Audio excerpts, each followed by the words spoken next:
Shalom Bapak Ibu yang dikasihi Tuhan, jumpa kembali di dalam pembelajaran Bible Study kita. Hari ini kita sudah sampai di Roma pasal 10. Kita akan belajar dari ayat 1 sampai 21. Roma pasal 10 ayat 1 sampai 3 merupakan lanjutan dari judul perikop keselamatan bangsa-bangsa lain dan kesesatan Israel. Paulus memiliki hati yang sangat mengasihi bangsanya, yaitu bangsa Israel. Keinginan dan doanya adalah supaya mereka diselamatkan. Paulus melihat bangsanya sebagai bangsa yang sungguh-sungguh terhadap Allah melalui perbuatan mereka, sekalipun mereka melakukan tanpa pengertian yang benar. Paulus sangat paham keadaan bangsanya. Mereka sungguh-sungguh giat untuk Allah, namun sayang mereka tidak paham, sehingga mereka tidak diselamatkan. Karena itu, Paulus berdoa agar mereka diselamatkan. Paulus menulis bahwa bangsanya tidak mengenal kebenaran Allah. Mereka membangun kebenaran sendiri, merasa bahwa kebenaran mereka itu oke, merasa kebenaran mereka lebih hebat, sehingga mereka tidak takluk atau tidak mau menuruti kebenaran Allah. Pembelajaran yang bisa kita ambil dari bagian ini, mari kita memiliki hati yang mengasihi orang-orang yang belum diselamatkan. Doakan mereka dengan sungguh-sungguh. Bangsa kita, Indonesia, membutuhkan keselamatan. Mari kita berdoa untuk keselamatan Indonesia. Memang benar, bangsa kita adalah bangsa yang beragama. Tapi ingat, hanya Yesus yang menjadi juru selamat. Artinya, mari kita doakan agar bangsa kita percaya kepada Yesus yang adalah Tuhan dan juru selamat satu-satunya. Hati-hati dengan keaktifan kita dalam pelayanan. Jangan lakukan hanya untuk sekedar aktif, tapi lakukan dengan pengertian yang benar. Giat melayani karena cinta Tuhan Yesus yang telah lebih dahulu mencintaimu. Selanjutnya kita lihat Roma 10 ayat 4-15 mengenai kebenaran karena iman. Kristus adalah kegenapan hukum Taurat. Dalam terjemahan yang lain dikatakan bahwa Kristus adalah akhir dari hukum Taurat. Kembali dikatakan bahwa kebenaran diperoleh seseorang bukan karena melakukan hukum Taurat, tapi karena iman. Kristus telah menggenapi hukum Taurat, sehingga setiap orang yang percaya kepadanya tidak lagi terikat pada hukum Taurat. Ingat, kita sudah belajar kitab Roma pasal 6 ya. Di dalam Roma 6 ayat 14, di sana dikatakan orang percaya hidup di bawah kasih karunia. Dengan demikian, bukan berarti kita bebas melakukan apa saja sesuka hati kita, terutama dalam hal moralitas. Justru sebaliknya, karena kita berada di bawah kasih karunia, maka kita akan memiliki moralitas yang baik. Alasannya, karena kita mengasihi Tuhan. Dalam ayat 5-8 ditunjukkan perbedaan antara kebenaran karena hukum Taurat dan kebenaran karena iman. Kebenaran karena hukum Taurat ditekankan pada perbuatannya. Jadi kalau seseorang melakukan hukum Taurat akan hidup. Sedangkan kebenaran karena iman bukan karena perbuatan, hanya oleh percaya atau oleh iman. Kebenaran bukan karena ada orang yang naik ke surga atau turun ke jurang maut untuk menurunkan atau mengangkat naik Kristus. Kristus datang dari surga bukan karena inisiatif manusia, tapi karena kasih Allah akan dunia. Dia datang untuk mati ganti manusia berdosa, lalu dikuburkan, turun ke dalam jurang maut atau alam maut, kemudian bangkit pada hari yang ketiga. Dalam Roma 10 ayat 9 dikatakan, sebab jika kamu mengaku dengan mulutmu bahwa Yesus adalah Tuhan dan percaya dalam hatimu bahwa Allah telah membangkitkan Dia dari antara orang mati, maka kamu akan diselamatkan. Ayat 10, karena dengan hati orang percaya dan dibenarkan, dan dengan mulut orang mengaku dan diselamatkan. Ayat 11, karena kitab suci berkata, barang siapa yang percaya kepada Dia tidak akan dipermalukan.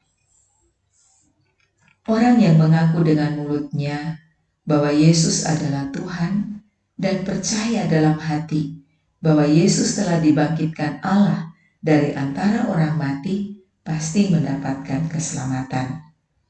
Percaya dalam hati mendatangkan pembenaran dan pengakuan dengan mulut akan diselamatkan. Ini suatu jaminan yang pasti. Iman sejati lahir dari hati yang benar-benar percaya bahwa Yesus adalah Tuhan. Artinya, Yesus dijadikan penguasa dalam hidupnya dan juga ada pengakuan dari mulut, artinya diberitahukan kepada orang lain. Dalam hal ini, tidak malu-malu mengaku Yesus yang adalah Tuhannya. Ayat 12 dan 13 berkata, sebab tidak ada perbedaan antara orang Yahudi dan orang Yunani, karena Allah yang satu itu adalah Tuhan dari semua orang, kaya bagi semua orang yang berseru kepadanya. Sebab barang siapa yang berseru kepada nama Tuhan akan diselamatkan. Orang Yahudi berpendapat bahwa keselamatan hanya untuk orang Yahudi. Paulus mengajarkan bahwa siapapun yang percaya kepada Kristus pasti diselamatkan. Tidak ada perbedaan. Yang diutamakan bukan etisnya, tapi iman. Orang yang berseru kepada nama Tuhan akan diselamatkan.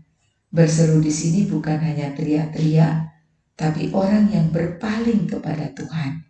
Hanya Tuhan yang menjadi andalan hidupnya.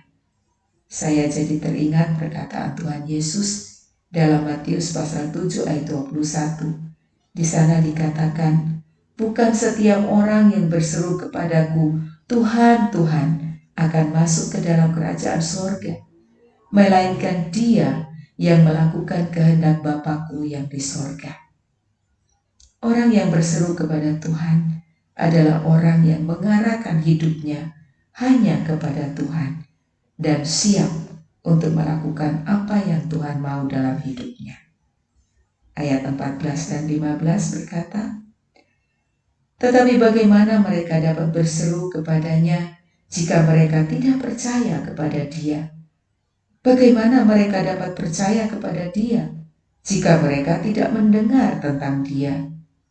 Bagaimana mereka mendengar tentang Dia jika tidak ada yang memberitakannya? Dan bagaimana mereka dapat memberitakannya jika mereka tidak diutus? Seperti ada tertulis, betapa indahnya kedatangan mereka yang membawa kabar baik. Pertanyaan-pertanyaan yang di atas tadi bagus ya. Dan sebenarnya di sini Paulus sedang mengatakan pentingnya penginjilan. Berita Injil harus diperdengarkan supaya banyak orang yang diselamatkan. Inilah juga yang menjadi panggilan gereja Tuhan, mengerjakan pemberitaan Injil. Ini pekerjaan utama gereja Tuhan. Gereja ada untuk melanjutkan misi penyelamatan yang telah dikerjakan Tuhan Yesus. Namun apa yang kita lihat tentang kekristenan di hari-hari ini? Kesibukan terbesar bukan pada pengajaran penginjilan.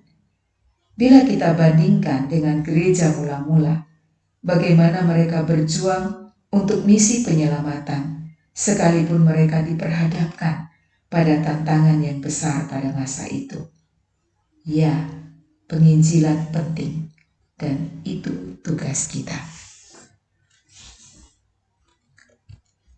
Apa pembelajaran yang bisa kita ambil dari bagian ini? Manusia tidak diselamatkan karena perbuatan, tapi karena iman. Sebanyak apapun perbuatan baik manusia tidak bisa menyelamatkan. Hanya melalui iman kepada Tuhan Yesus Kristus yang dapat menyelamatkan.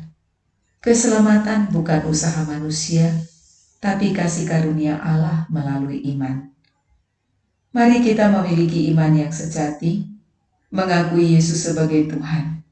Jadikan Yesus penguasa satu-satunya dalam hidup kita. Tidak ada yang lain. Lalu, akui itu di hadapan manusia. Jangan malu mengakui Yesus yang adalah Tuhanmu. Mari kita hidup berpaling kepada Tuhan, mengarahkan seluruh hidup kita hanya kepada Tuhan, dan siap untuk mengerjakan yang menjadi kehendak-Nya dalam hidup kita.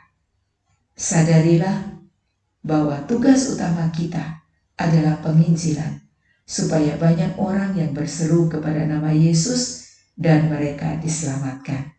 Biarlah kita menjadi bagian dari orang-orang pembawa kabar baik. Selanjutnya Roma 10 ayat 16-21 berbicara tentang ketidakpercayaan Israel. Betapa Tuhan itu mengasihi Israel.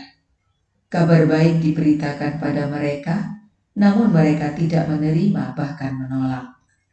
Rasul Paulus mengajak jemaat Roma agar terlibat dalam pemberitaan Injil. Jauh sebelumnya, Nabi Yesaya pun mengalami hal yang sama. Penting untuk memberitakan Injil supaya orang-orang mendengar.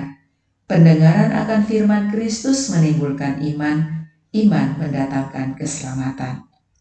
Sebenarnya Israel adalah bangsa yang dekat dengan keselamatan, karena kepada merekalah keselamatan itu pertama-tama diberikan. Tapi ketidaktaatan dan penolakan mereka, akhirnya keselamatan diterima bangsa-bangsa lain. Roma 10 ayat 21 berkata, tetapi tentang Israel ia berkata, sepanjang hari aku telah mengulurkan tanganku kepada bangsa yang tidak taat dan yang membantah.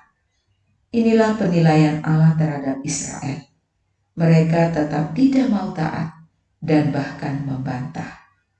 Kasih karunia Allah disepelekan, bahkan ditolak oleh Israel. Apa pembelajaran yang bisa kita ambil dari bagian ini? Memberitakan Injil bukanlah hal yang mudah, banyak tantangan. Tidak semua orang sekali dengar langsung terima. Dibutuhkan perjuangan dan pengorbanan. Berjuang dan tidak putus asa.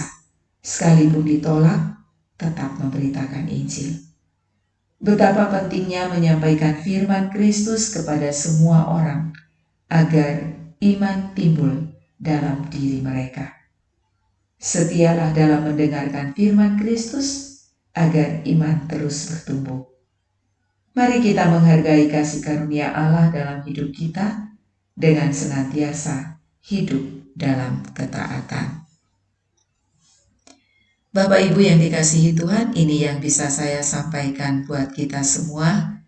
Kiranya pembelajaran kita ini boleh menumbuhkan iman kita dan kita boleh makin mengenal Tuhan Yesus. Teruslah bertumbuh di dalam Tuhan. Dan kita akan ketemu di grup WhatsApp untuk kita melanjutkan pembelajaran kita di dalam diskusi, ataupun kalau ada pertanyaan-pertanyaan, kita bisa langsung tulis di grup kita. Akhir kata, saya ucapkan teruslah bertumbuh, Tuhan Yesus memberkati kita. Amin.